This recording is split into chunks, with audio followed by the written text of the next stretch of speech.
Salut à tous, alors avant que la vidéo commence, je tiens à vous rappeler que c'est une vidéo qui a malheureusement mal tourné, alors dans les deux sens, parce que elle a mal tourné du sens où que le son est totalement mais catastrophique. Je ne sais pas qu'est-ce que ça a dû, parce que je suis en train d'envoyer en gros les dernières nouvelles de la 1002 comme vous voyez ici. Je vous en dis pas plus, hein, ça c'est secret pour l'instant, vous ne verrez pas la vidéo, vous verrez la vidéo par vous-même. Bon allez, je vais la cacher dans ce dossier. Donc je vais faire le montage de ces deux vidéos là qui ont vraiment mais un son mais à chier. Je sais pas à quoi c'est dû, je sais pas comment ça se fait que ces vidéos ont un son aussi chier. Alors pour info, dans la deuxième partie où je teste la PlayStation, il n'y a plus du tout de son, et bah ce qui a mal tourné, bah, la PlayStation ne fonctionne pas. Donc si vous voulez voir plus de détails, il faut cliquer sur la vidéo. Voilà, bon, petite vidéo du début fait à l'arrache, hein, vous voyez, bandicam.com, j'ai même pas craqué le truc, enfin bon, bref, voilà. Allez, on se retrouve. Bah, j'ai besoin de votre aide justement pour cette console. Proposez-moi des aides dans la description par rapport à la 1002 de cette vidéo. Je vous serai très reconnaissant. Allez, salut tout le monde. Salut à tous et bienvenue dans cette vidéo. Aujourd'hui on se retrouve pour une nouvelle vidéo et on va réparer la PlayStation 1002. Donc j'ai enfin reçu le KSM BAM. Donc je vous montre de ce côté pour pas que vous voyez mon adresse, c'est privé. Donc alors tout simplement nous allons déballer la commande. Voilà. Je ne l'ai pas ouvert, hein, c'est parce que j'ai attendu de faire la vidéo pour tout simplement faire cette réparation. Donc alors désolé si vous entendez du bruit, hein, je sais pas si vous entendez, bref c'est pas grave. Donc KSM 440 BAM, voilà, comme convenu, pour réparer la 1002. Alors on le reçoit dans cette petite boîte. Alors est-ce qu'il y a un câble fourni? Là, flambant neuf. Alors non, il n'y a pas de câble fourni. Et cette fois-ci, oui, c'est KSM. Alors je vais voir au niveau des contacts si c'est propre. Voilà, donc bah en fait je vais. Alors au niveau de la PS1, il y a eu par contre un problème, c'est que elle ne peut plus, elle n'est plus capable de lire les CD parce qu'il y a un défaut carte mère. Donc j'ai tenté de réparer, mais malheureusement je n'y arrive pas. Donc bon bah repose en paix la PS1, hein, c'est fini. Voilà. Bon, bah, je vais peut-être la vendre pour les intéressés, hein, la vendre, il n'y a pas de lecteur par contre.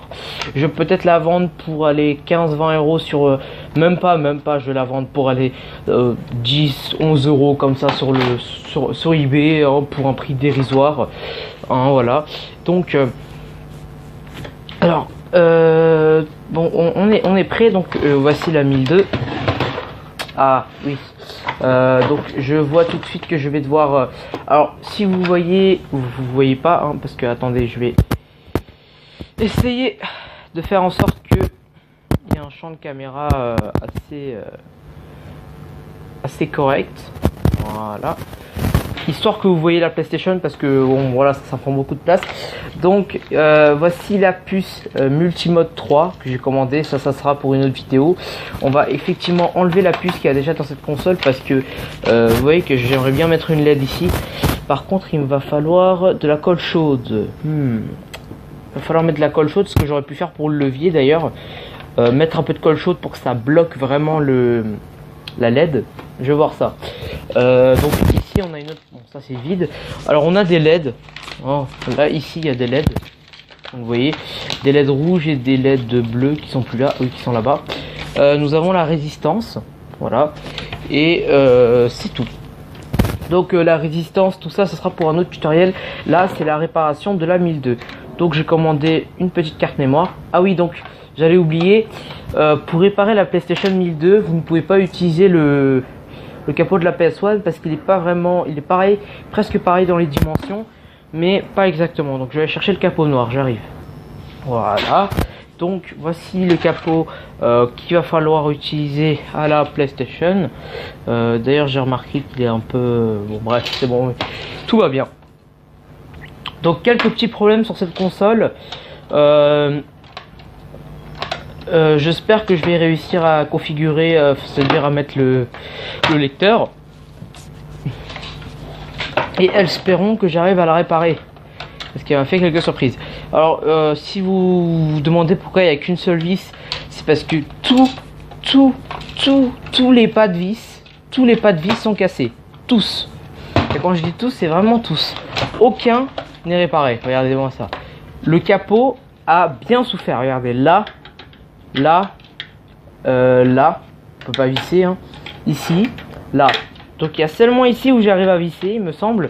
Non, ici, la vis est là, donc j'arrive à visser là. Bref, bon, c'est n'importe quoi, le capot est endommagé.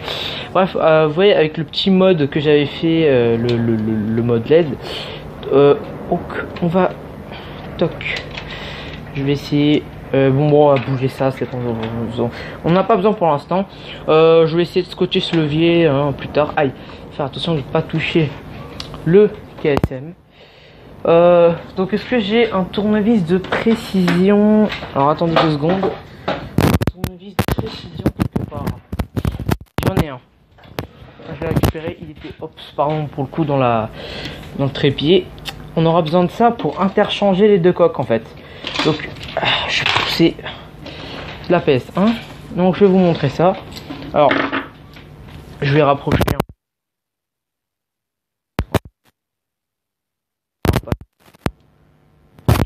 pas trop. Hop. Une bouteille qui vient de s'écraser par terre. On va ouvrir. Vous pouvez garder les vis d'origine, hein, si c'est pas un problème.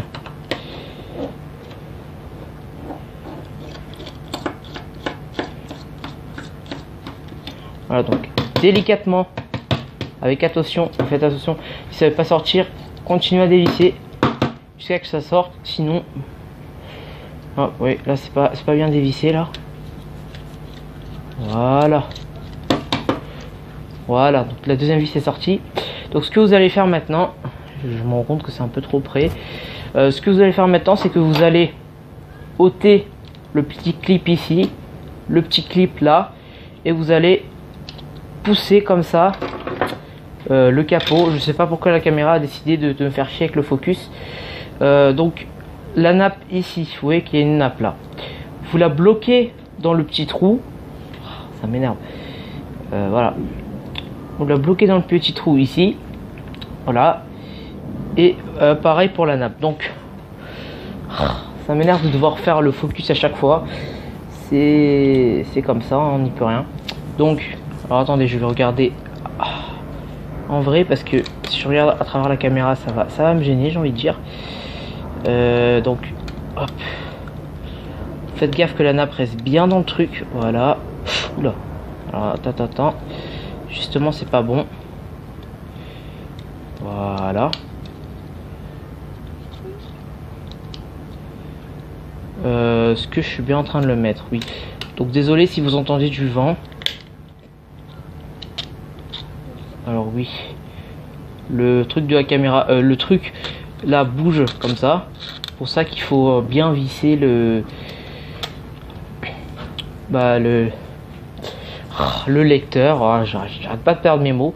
Alors j'espère vraiment que ce lecteur fonctionne parce que désolé, vous voyez plus le lecteur. Alors je suis désolé aussi s'il y a des coups de vent dans le micro, mais il fait chaud et je peux pas rester avec les fenêtres fermées. J'espère vraiment que ce lecteur va fonctionner parce que j'ai reçu plein de lecteurs de Chine qui ne fonctionnaient pas. Voilà, donc il y aura un test aussi. Bon, là-bas il y a des jeux PS1, hein, des jeux PS1 là-bas. Je vais vous prendre, on va faire un petit jeu et ensuite je vais on va voir si ça fonctionne quoi. Donc le câble n'est pas fourni, c'est pas grave parce que le câble qui est à côté je l'ai. Donc voici un KSM BAM tout neuf. Bon, les lecteurs de l'époque s'appelaient KSM ACM. Voilà. Donc vous placez le lecteur, vous faites super attention à la nappe s'il vous plaît parce que vraiment c'est voilà, faut être très délicat avec la PlayStation. Faut y aller, si on n'y arrive pas, faut y aller délicatement, voilà.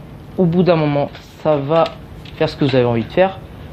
On ouvre le petit clip ici parce que en fait, regardez, vous le voyez pas, vous le voyez sûrement pas, mais je vais faire le focus sur ça. La particularité de ce connecteur là, c'est que regardez, pousser la nappe. Vous voyez, il se ferme, il s'ouvre.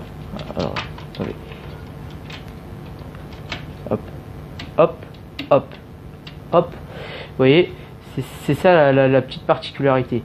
Donc, hop. Voilà. Histoire que vous voyez bien la console. Alors, on ouvre le petit clip. On prend la nappe avec son bout de plastique qui est mis par-dessus. Bien vu. Par contre, sur les vrais PlayStation, c'est-à-dire les vrais 1002, je crois que c'est un peu plus galère à faire en fait. Alors, voilà. On n'y va pas bourrin, on fait très attention. On met la nappe, on enfonce bien la nappe. Je pense que c'est bon. Voilà. Et évidemment, j'ai oublié, j'aurais dû faire ça en premier.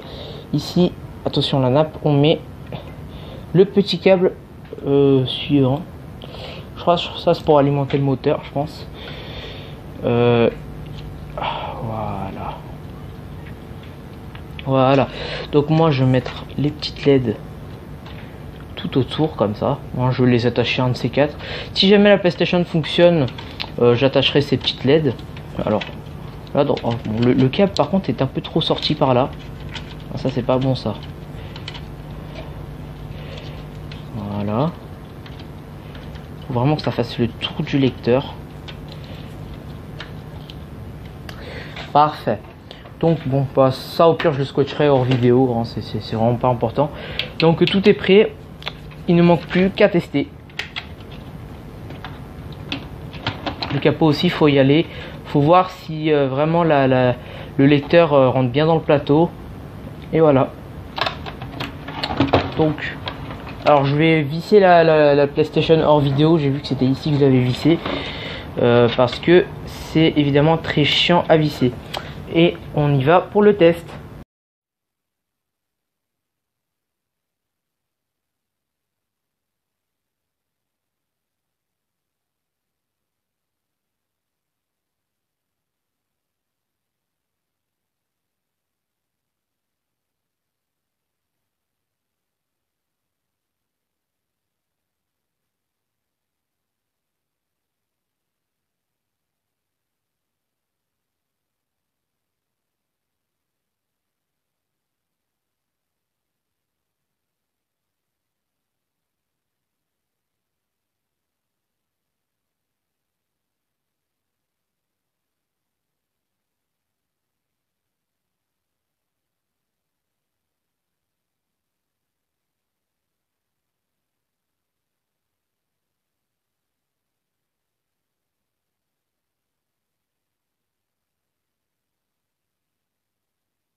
C'est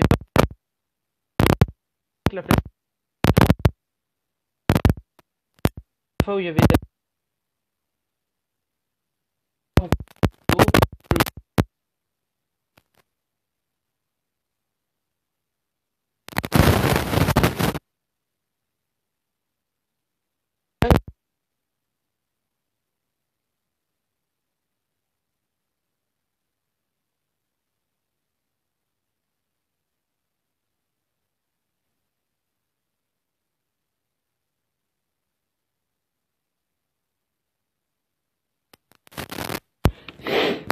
ce scotch ici qui casse les couilles. Attendez, je fais chier, pardon.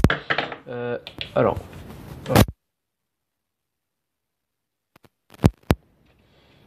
pas de vidéo, pas de son.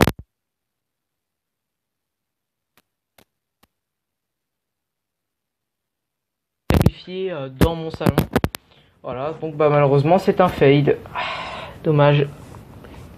Bon bah, je vous donnerai les avancées de la mise. Salut tout le monde.